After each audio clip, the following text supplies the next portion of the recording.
আমি এত বড় নদী কেমনে পাড়ি দেব চিন্তা করতে লাগলাম। নদীর পাড়ে বসে চিন্তা করতে করতে হঠাৎ করে দেখি নদীর পাড়ের মধ্যে একটি গাছ জন্ম নিয়ে মুহূর্তের মধ্যেই বড় হয়ে গেল। ওই গাছটা ভিতরে চিরি চিরি একা একাই তক্তা হয়ে গেল। এবার তক্তা গুলো লোহা ছাড়া, হাতুর বাটান ছাড়া, মিস্ত্রি ছাড়া একা একা জোড়া লেগে একটা নৌকা হয়ে গেল। লগি বইটা ছাড়া নৌকাটি একা একা আমার সামনে আসলো। আমি আরোহণ করলাম। লগি নাই, বইটা নাই, কোনো মাঝি নাই। নৌকাটা ওই পার থেকে আমাকে এই পারে পার করে দিল। আস্তে আস্তে আমার বেলা 3টা বেজে গেল। আমাকে মাসুর মনে করে তোমরা আমাকে ক্ষমা করে দাও। নাস্তিকের অট্টহাসি দিয়া, বিদ্রোহ করে, মজাক করে, ঠাট্টা মারায় দিয়া বলে, আরে মোল্লা আবু হানিফা মাথা নষ্ট হয়ে গেছে, এটা কি সম্ভব নাকি?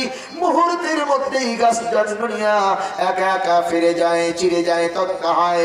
আবার মিস্ত্রি ছাড়া, লোহার করু ছাড়া জোড়া লেগে কেমনে নৌকা হয়ে যায়? মাঝি নাই, লগি বইঠা নাই, একা একা কেমনে নৌকা ওই পার থেকে এই পারে আসে? এটা কোনোদিন সম্ভব না। আবু হানিফা বলে, তোমার সঙ্গে আমার মুনাজারা শেষ, তোমাদের সঙ্গে আমার ডিবেট, আমার বাহাস শেষ। কয় যেই জন্য বাহাস করতাম আমি বাহাসের ফলাফল ইতিমধ্যেই পেয়ে গেছি। বন্যা সুবহানাল্লাহ। তাহলে আমাদের তাফসীর বোঝা সহজ হবে। আল্লাহ রাব্বুল আলামিন কালামুল্লাহ শরীফে 25 নম্বর আয়াত সূরা আল হাদিদের মধ্যে ইরশাদ করেন, লাকাদ আরসালনা রুসুলানা বিল বায়িনাত।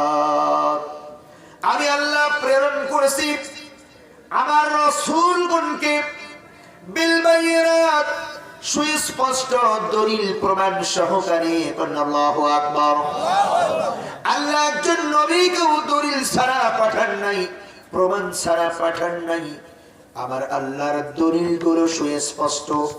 তাই তো আমার আল্লাহ বলেন, আমি আল্লাহ আমার রাসূলগণকে সুস্পষ্ট দলিল প্রমাণ সহ পাঠিয়েছি।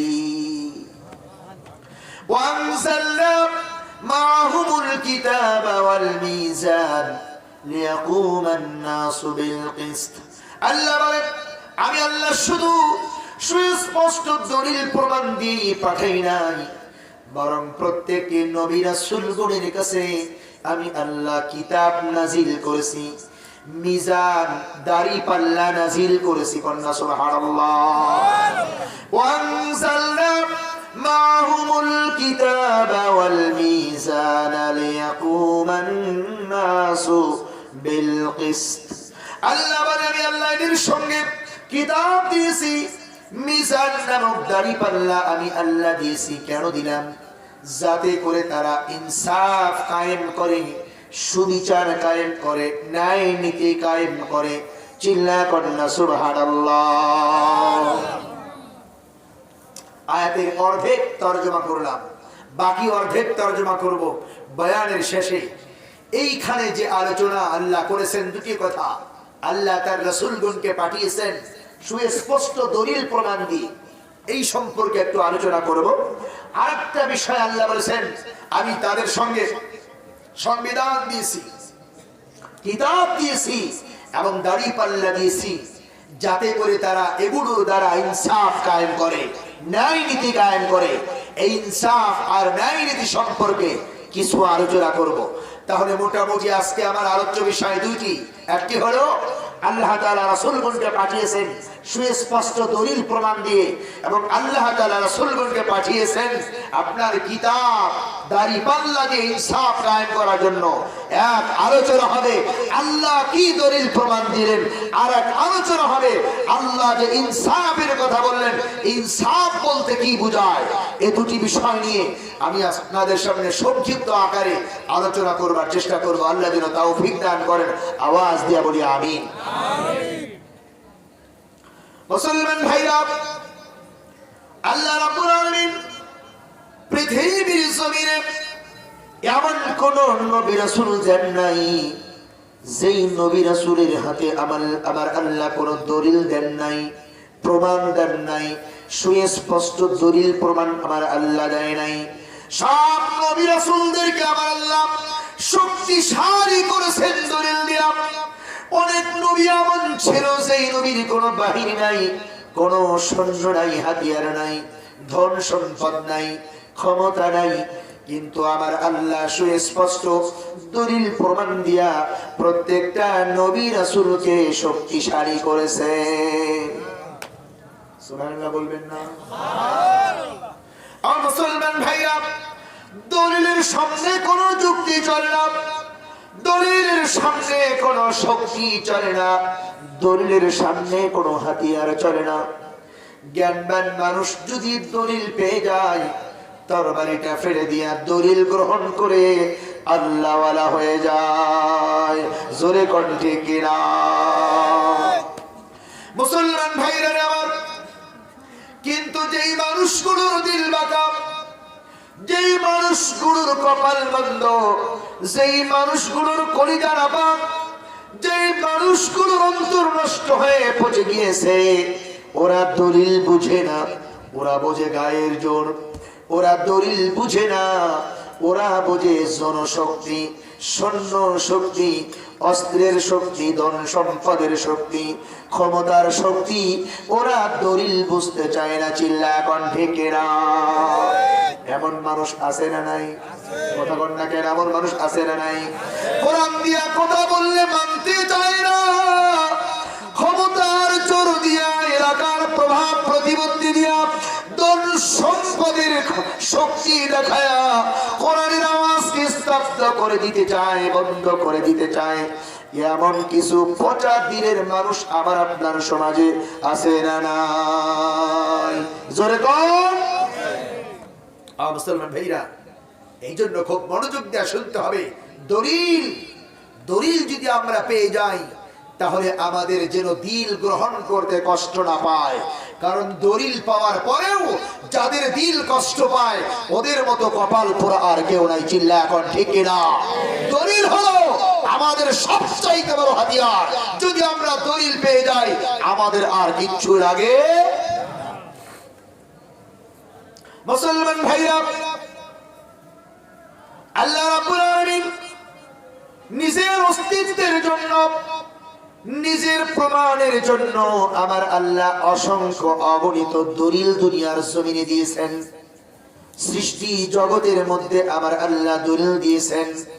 আসমানের মধ্যে আমার আল্লাহর দলিল আছে, জমিনের মধ্যে আমার আল্লাহর দলিল, পাহাড় পর্বত নদী নালা বৃষ্টির পানির মধ্যে দলিল আছে আমার আল্লাহর। গাছের পাতা লতা পাতা, ফল ফসল, মাছ মাংস, গরু ছাগল, জীব জানোয়ার, প্রত্যেকটি বস্তুর মধ্যে আমার আল্লাহর অস্তিত্বের দলিল আছে না নাই? কথা কন না কেন? ইমাম আবু হানিফা রাহমাতুল্লাহি আলাইহি হানাফি মাযহাবের বহুত বড় ইমাম। আল্লাহ রাব্বুল আলামিন ইমামে আযমের মর্যাদা তাকে দান করেছেন। সাধারণ ইমাম না, ইমামে আজম সবচাইতে বড় ইমাম। সবচাইতে বড় ইমাম ইমামে আজম আবু হানিফা রাহমাতুল্লাহি আলাইহি। চার মাযহাবের সেরা মাযহাব হানাফি মাযহাব, আর চার ইমামের সেরা ইমাম ইমাম আবু হানিফা রাহমাতুল্লাহি আলাইহি। আল্লাহু আকবার বলেন। আল্লাহ তাআলা তাকে এমন পাণ্ডিত্য, এমন বুদ্ধিদীপ্ত জ্ঞান তাকে দান করেছিলেন। নাস্তিকেরা পরাভূত হয়েছে, বেঈমানেরা পরাভূত হয়েছে, যুক্তিবাদীরা যুক্তি দিতে এসে পরাভূত হয়েছে। ইমাম আবু হানিফার উপস্থিত জ্ঞান বুদ্ধির কাছে সমস্ত বুদ্ধিজীবীরা পরাভূত হয়ে আমার আল্লাহর অস্তিত্বের স্বীকার করতে বাধ্য হয়েছে। সুবহানাল্লাহ। তিনি যেই পরিমাণ কোরআন হাদিসের চুলচেরা বিশ্লেষণ করতে জেনেছেন, পেরেছেন, কোন ইমাম তার ধারে কাছে পৌঁছতে পারে নাই। এত জ্ঞান আল্লাহ তাআলা তার মেধার মধ্যে দিয়েছিলেন। এটা কার পক্ষ থেকে দেওয়া? আল্লাহর পক্ষ থেকে দেওয়া। আবু হানিফা রাহমাতুল্লাহি আলাইহির জামানায় নাস্তিকদের উৎপাত বেড়ে গেল। মুসলমান ভাইরা একদল মানুষ আওয়াজ উঠায়, আল্লাহ বলতে কিচ্ছু নাই। যেমন বর্তমান বাংলাদেশেও অনেক নাস্তিকদের আনাগোনা দেখা যায়। কথায় কথায় তারা আল্লাহর বিরুদ্ধে গালি দেয়, ইসলামের বিরুদ্ধে গালি দেয়, আবার নবীর বিরুদ্ধে গালি দেয়, আল্লাহর কোরআনকে সমালোচনা করে। নবীর অন্যতম বিবি আম্মা আয়েশা সিদ্দিকা রাদিয়াল্লাহু তাআলা আনহাকে গালিগালাজ করে, জাহান্নামী বলে। মুসলমান ভাইরা, এই জাতীয় নাস্তিকদের আস্ফালন আজ না আগের থেকেই ছিল। আবু হানিফা রাহমাতুল্লাহি আলাইহির জামানায় নাস্তিকেরা যখন তাদের উৎপাত বেড়ে গেল, আল্লাহ বলতে কেউ নাই, কয়েকদের দুনিয়া কেমনে চলে, কয়ে এমনে এমনেই চলে। আসমান একা হয়েছে, জমিন একাই হয়েছে, চন্দ্র সূর্য একাই হয়েছে, একা একাই চলে। আমরাও একা একাই হয়েছি, একদিন থাকবো না, জিন্দেগি শেষ হয়ে যাবে, আর কিচ্ছু নাই। আবু হানিফা রাহমাতুল্লাহি আলাইহি বলেন, না, হতেই পারে না। এই গোটা দুনিয়ার পিছনে একজন আছেন, তিনি হলেন কে? বলুন না কে? আসমান বানিয়েছেন কে? জমিন বানিয়েছেন কে? আসমান থেকে বৃষ্টি দেন কে? গোটা দুনিয়ার কোথাও পানি নাই, পানি দেন কে? খালে পানি শুকিয়ে যায়, পুকুরের তলায় পানি চলে যায়, কূপের মধ্যে কূপের তলা বের হয়ে যায়, পানি নাই। মুসলমান ভাইরা, চৈত্র মাস আসলে মধুপুরের পাহাড়ি এলাকায় টিউবওয়েল দিয়া ঠিক মতো পানি উঠানো যায় না। জোরে কোন ঠিক কিনা?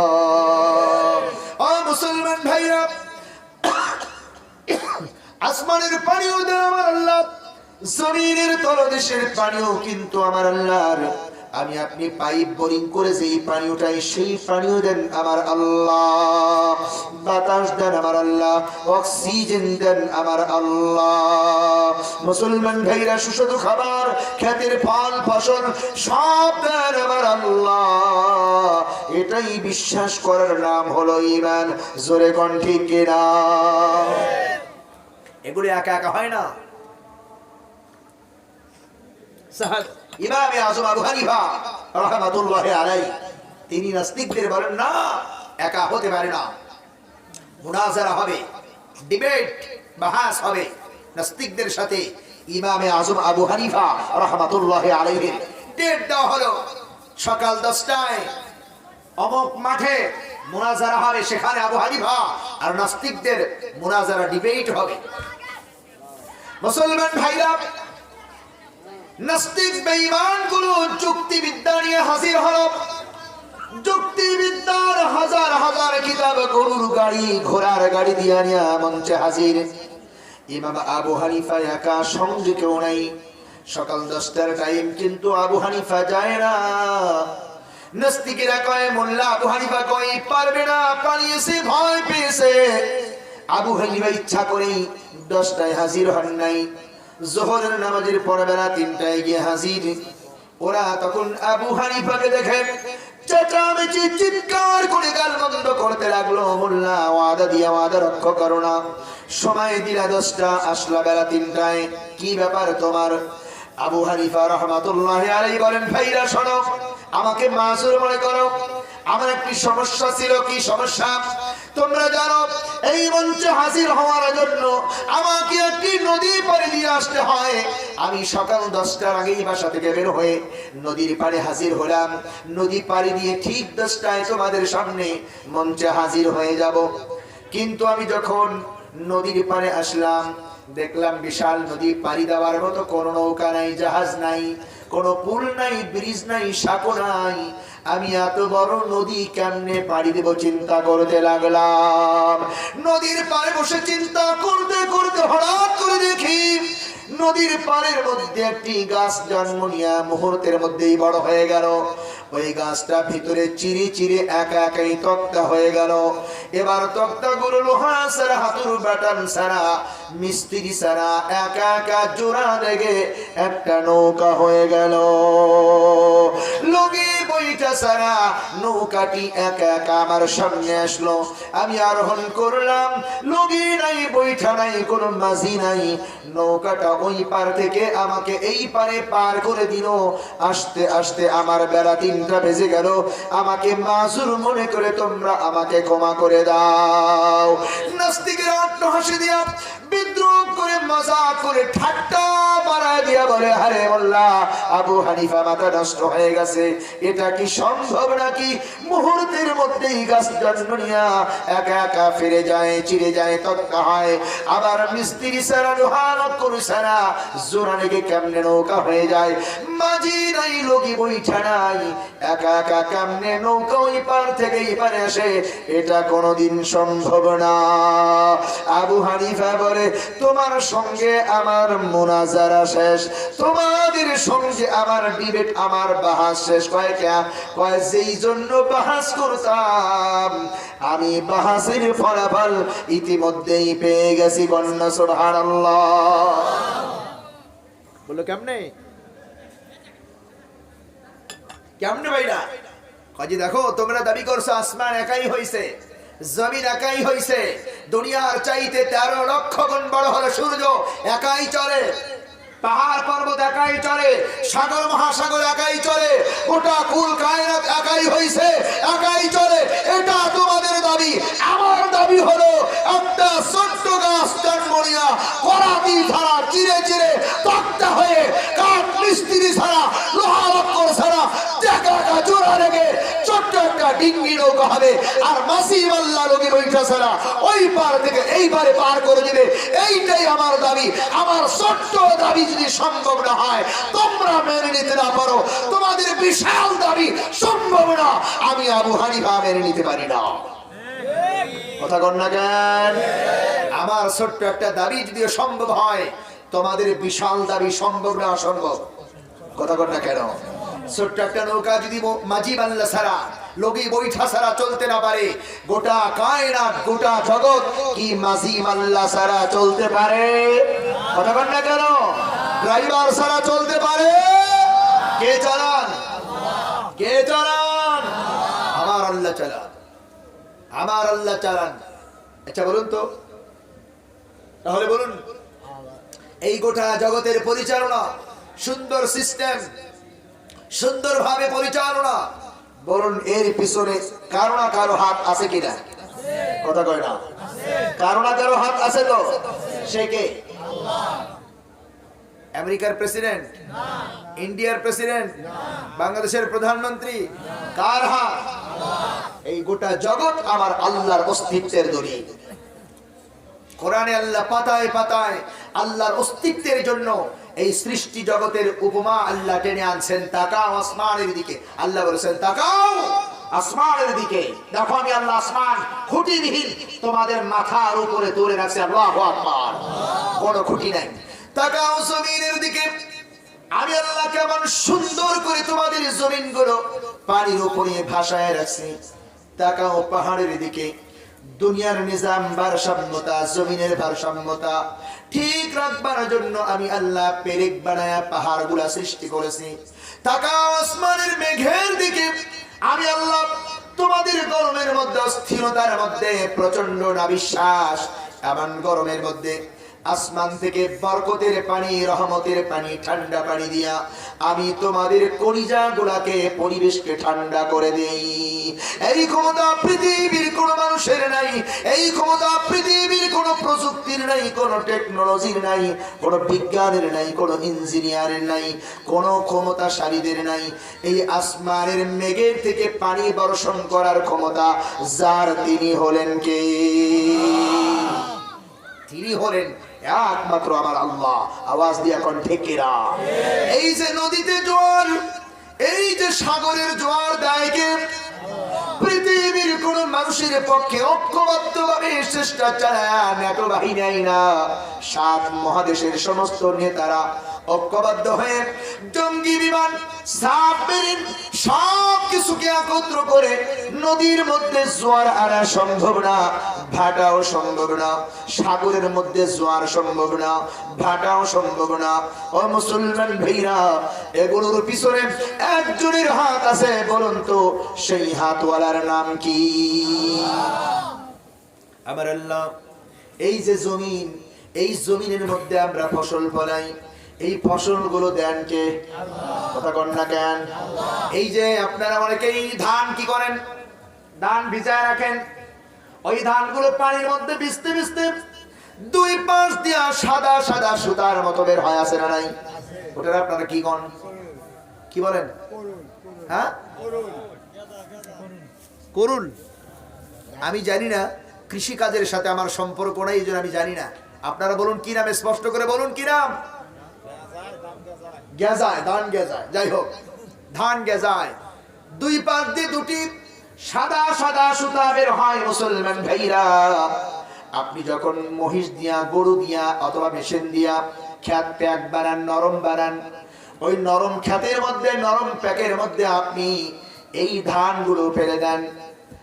মুসলমান ভাইরা, গবেষণা করে দেখা গেছে ধানের দুইটি মুখ, যেই মুখটি মুসলমান ভাইরা এক মুখ দিয়া ধানের চারা গজাবে, গাছ জন্ম নেবে, আর এক মুখের সুতা হবে ধান গাছের শিকড়।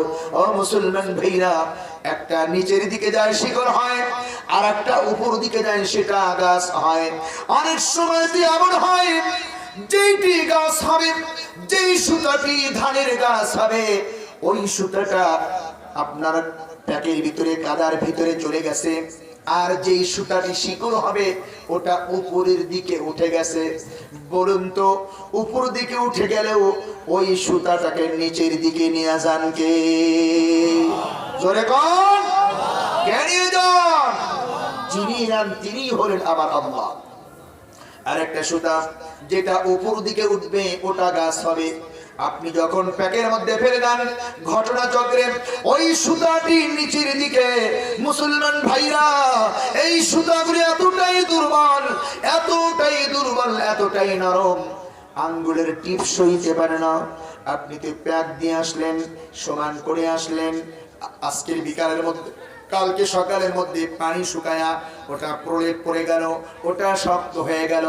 ওই যে সুতার মতো, কাপড়ের মতো নরম, দুই আঙ্গুলের টিপ সইতে পারে না। ওই নরম সুতাগুলো মাটির প্রলেপ ছিদ্র করে, মাটির প্রলেপ ভেদ করে বাড়াইবার ক্ষমতা নাই। বাড়ায়া যিনি আনেন তিনি হলেন কে? আল্লাহর কি কুদরত, আল্লাহর কি কুদরত! একবার হিসাব করে দেখছেন? অনেক সময় দেখবেন ক্ষেতের মাটি শক্ত হয়ে যায়, একদম শক্ত হয়ে যায়।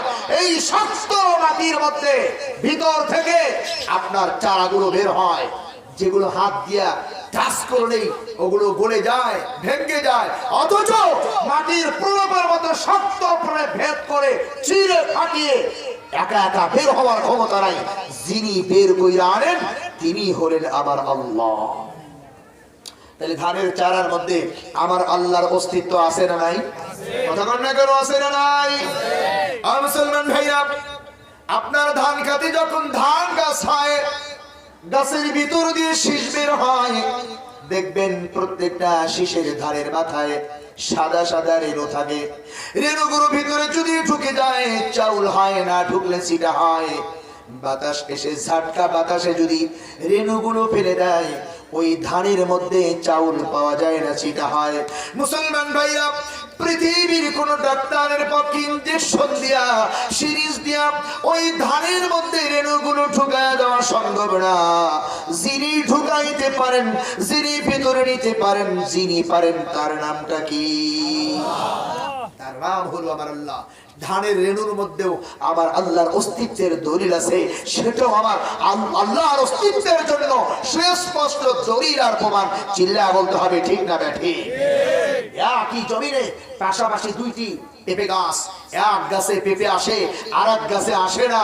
যেই গাছে আসে না সেটাও একজনের হাত আছে, যেই গাছে আসে সেই গাছের মধ্যেও একজনের হাত আছে। বলুন তার নাম কি? আপনি তো দুইটি গাছ লাগায়া সমান সার দিয়েছেন, সমান গোবর দিয়েছেন, সমান যত্ন নিয়েছেন, সমান পানি দিয়েছেন, সমান বেড়া দিয়েছেন, যত্ন করতে কম করেন নাই। এক গাছে পেঁপে আসলো, আরেক গাছে আসলো না, বোঝা গেল নিশ্চয়ই কারণাকর ইশারা আছে, হুকুম আছে, হাত আছে, পরিচালনা আছে। চিৎকার দিয়ে বলতে হবে তার নাম কি? তার নাম হলো আল্লাহ। এভাবে কয়টা বলবো? সব কিছুর মধ্যে আমার আল্লাহর অস্তিত্বের দলিল। এই জন্য আল্লাহ রাব্বুল আলামিন পাখির দিকে তাকায় বলতে পারেন, ন দুনিয়ার মানুষেরা তাকাও পাখির দিকে, দেখো কিভাবে পাখিগুলো শূন্যের উপরে তাদের পাখার উপর ভর দিয়া উড়ে বেড়ায়, শূন্যর উপরে ভাসমান থাকে। আমি আপনি পারি না, আমার আপনার বাড়ির পাখি এই কাজটা পারে। আমার আপনার গাছের ডালের পাখিগুলো পাখার উপর ভর দিয়া শূন্যর উপরে ভাসমান ভেসে থাকতে পারে। বলুন তো এই পাখি শূন্যর উপরে ভাসবার জন্য যার হুকুম, যার ইশারা, যার হাত, যার কুদরত আছে, বলুন না তার নাম কি? মুসলমান ভাইরা, জঙ্গলের মধ্যে হাজার হাজার লক্ষ লক্ষ প্রাণী। আমার আপনার বাড়িতে হাঁস, মুরগি, গরু, ছাগল সব আছে। এগুলোর যত্ন আমরা নেই, দেখাশোনা আমরা করি মুসলমান ভাইরা।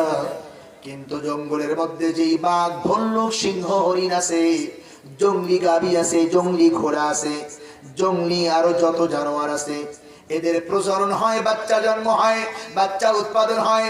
কেউ ডিম দেয়, আবার কেউ সরাসরি বাচ্চা দেয়। মুসলমান ভাইরা, যেই পাখিগুলো ডিম পেড়ে ডিমগুলোকে একটি খাঁচার মধ্যে সংরক্ষণ করে নিয়মিত তাপ দেয়, ওখানে নিয়মিত বসে। আমি আপনি তো মুরগি ধইরাই না, ডিম একটা খাঁচার মধ্যে দিয়া মুরগি ধইরা বসায় দেই, তারপরে বসে।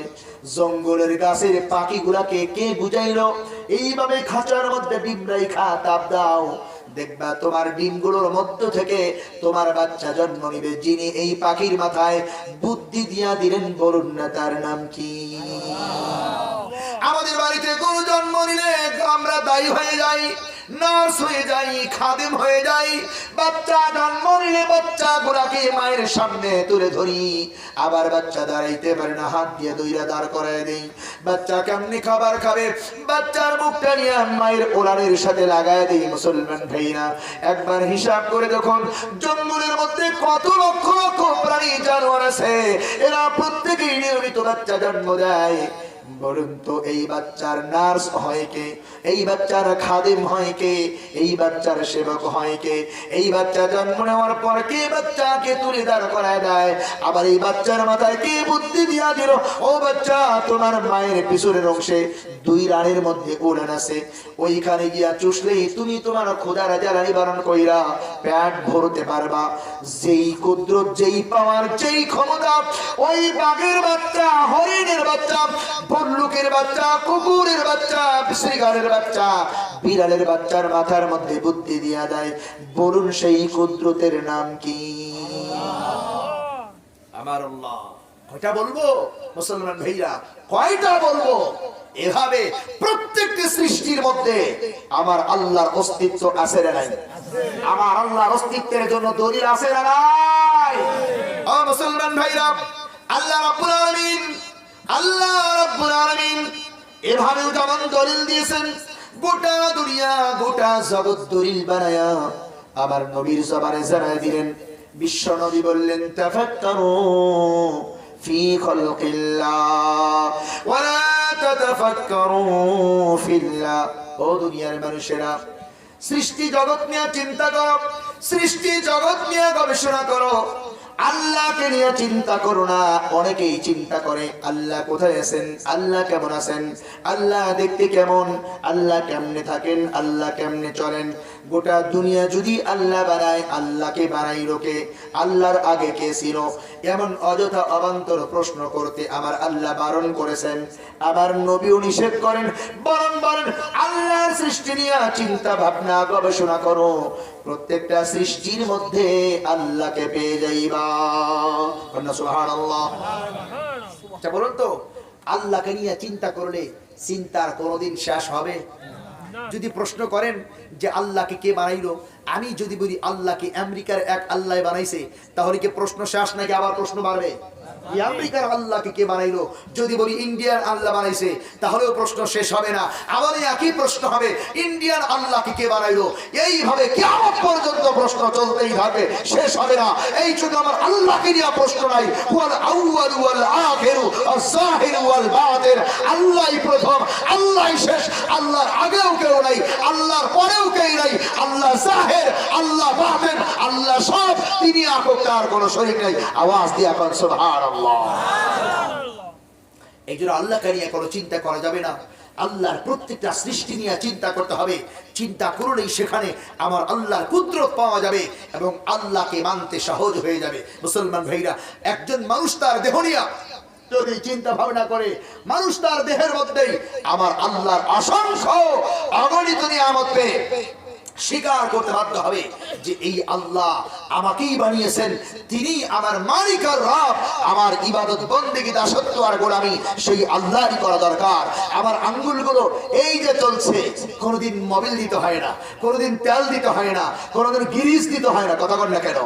প্রতিনিয়ত আমি পাঞ্চ করছি, প্রতিনিয়ত ব্যবহার করছি, আঁকাবাঁকা করছি, নড়াচড়া করছি, কোনোদিন এখানে তেল দিতে হয় নাই, মোবিল দিতে হয় নাই, গিরিজ দিতে হয় নাই। কে দিয়েছেন? জোরে বল না কে? আমার আল্লাহ।